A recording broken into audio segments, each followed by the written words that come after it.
We're going to call to order the joint meeting of the Senate Standing Committee on State and Local Government and the House Standing Committee on Local Government for today's review. I want to welcome everyone. I especially want to welcome our colleagues from the other end of the Capitol, the Senate members, Senator Mills, Chairman of the State and Local Government. I'm going to turn it over to you, sir. Thank you, Mr. Chairman. And Madam Secretary, could you please call the roll for the Senate members?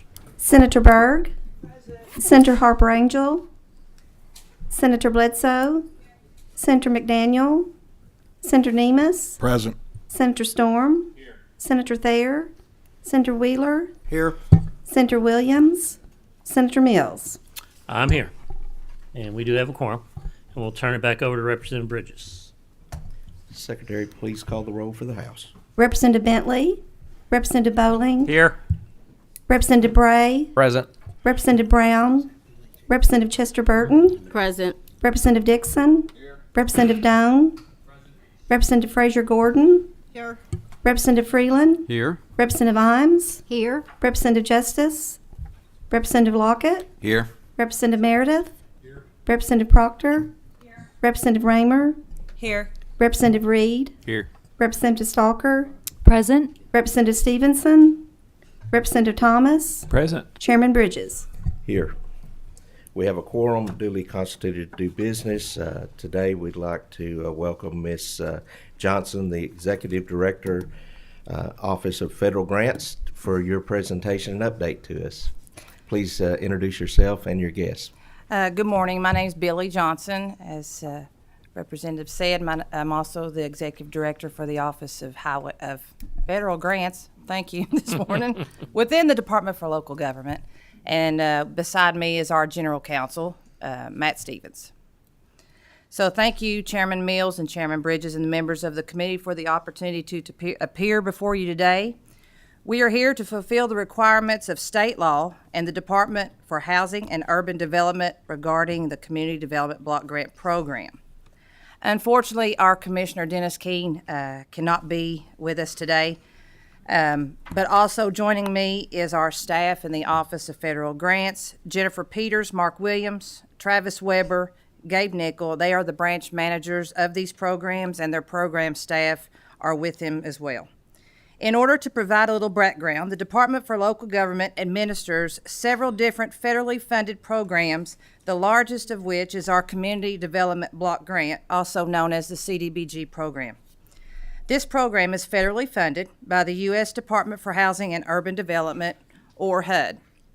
The Department for Local Government, along with the Kentucky Housing Corporation, works on a consolidated plan every 5 years regarding the state's needs. The discussion today serves as our public hearing for the 2023 application to HUD. KHC will host their own hearing on the program at a later date. In general, CDBG funds must be used to benefit persons with low to moderate incomes. HUD requires that at least 70% of all funding be allocated to benefit low-income persons. Kentucky has always exceeded the 70%. Usually our LMI benefit percentage is in the 90% range. There are two other ways projects can be made eligible, which is by urgent need or the elimination of slums and blight. CDBG funding that comes to the Department for Local Government is only for the smaller, more rural areas. Kentucky's largest cities receive direct allocations from HUD. Those areas are Louisville Metro, Lexington, Fayette, Urban County Government, Ashland, Covington, Bowling Green, Hopkinsville, Henderson, Owensboro, and Elizabethtown. The funds we will discuss today are to be used outside these identified urban areas. Let me go through the amount of funding we expect to receive. The amounts provided to you for 2023 are estimates based on the actual 2022 allocation. We are hopeful to receive our actual allocation soon, and we are estimating a little over $26 million for the Kentucky CDBG projects. We propose to allocate the funds in 6 program areas. The program areas and the split of funds are identical to last year, and they are as follows.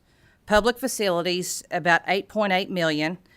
The funds in this program area are used for water and sewer projects.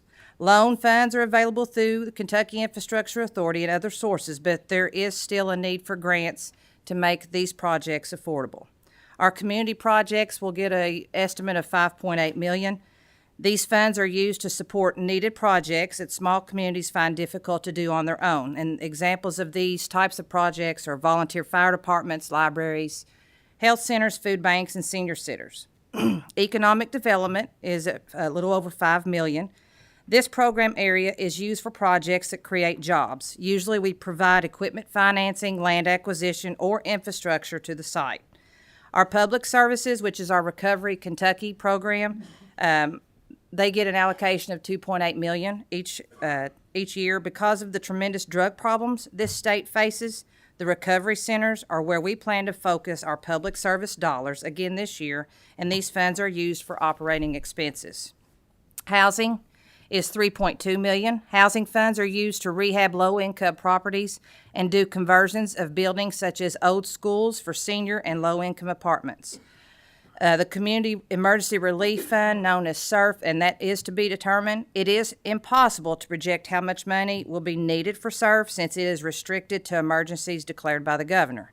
If there are emergencies, the Commissioner of DLG has the authority to move the amount of funds required for other program areas to address the emergency needs.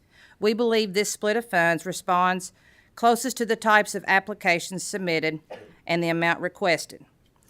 We submitted some proposed changes that you all received earlier, and some of those are to our public facility caps. On page 11G, the increase of line, tank, and pump work from $1 million to $1.25 million, and treatment plants to $1.5 million, which would increase the joint application caps for line, tank, pump work to $2 million, and treatment plants to $3 million.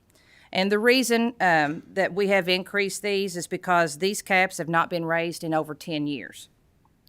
Increase of self-help from $250,000 to $300,000 that will not exceed $1.5 million, and also, this has been several years since we've addressed an increase, and the increase for the locals could improve their systems. Page 44D, a Priority 3, and page 46F, Self-Help Priority 3, cost per household increase from $15,000 to $17,000. Combined total water and sewer rates increased from $60 to $64 minimum, and water $32 and minimum sewer of $32 per 4,000. And the reason for this is to meet the current standard costs to operate and maintain these facilities that have increased over the years.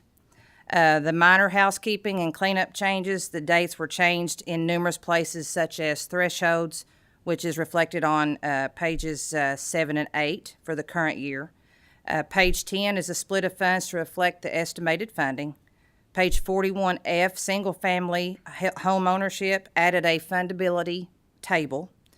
The application window for community projects and facility projects will be beginning on April the 1st and ending on September 1st of this year. And the application window for economic development, housing, and SERF and public services begins on April 1st and will end January 31st of next year. These documents will be posted on the DLG CDBG webpage and communicated to all the area development districts and our certified administrators. Further, my staff and I are always available to meet with potential applicants on a one-on-one basis to answer questions.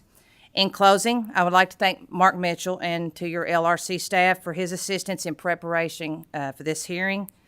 Thanks again to Chairman Mills and Chairman Bridges and the members of the committee for giving us your time for this hearing, and we will be glad to take any questions you have from DLG and our staff. Thank you, Ms. Johnson. Are there any questions for the panel? Representative Lockett.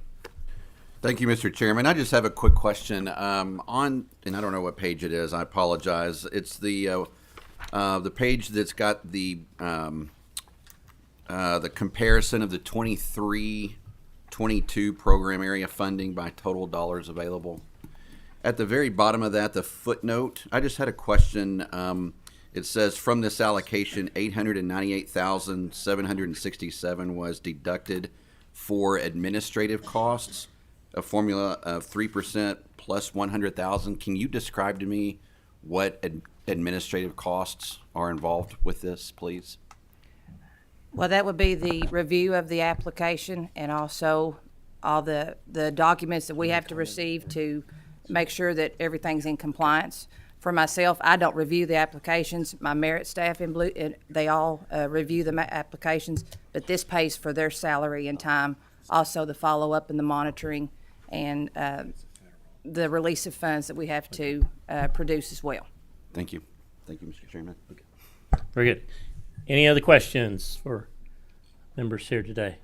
Well, thank y'all so much. I know that a lot of work goes into this. These funds are spread all over the state, and some good things happen with these funds, and we're so happy to have you here to review your work and have a quick review of it, by the way, Thank too. you. So at this point,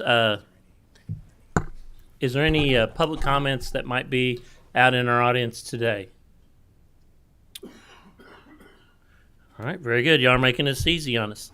Well, at this point, do I have a motion from the Senate committee that the 2023 block grant application and the Section 108 loan guarantee program meet standards and criteria set forth in KRS 45.353? We have a motion from Senator Wheeler, second from Senator Storm. All in favor of the Senate members, say aye. Aye. Any opposed? The Senate approves the work. Thank Now- you. We're going to move over to the House side. Do I have a motion from the House Committee Second. on the 2023 block grant application and the Section 108 loan guarantee programs meet standards and criteria set out in the KRS 45.353? We've got a motion from Senator Lockett, a second, Chester Burton. I'm sorry, Representative Lockett, Okay. and a second from Representative Meredith. All those in favor, say aye. Aye. Those opposed, nay. Motion carries, and you are approved. Thank you. Okay, do we have a motion to adjourn from the Senate committee? Motion. Second? All in favor say aye. Aye. We stand adjourned until our noon meeting in room 131. Okay, and for the House members, we're going to stand at ease while the Senate exits, and then we'll reorganize and come back. Please don't leave the room.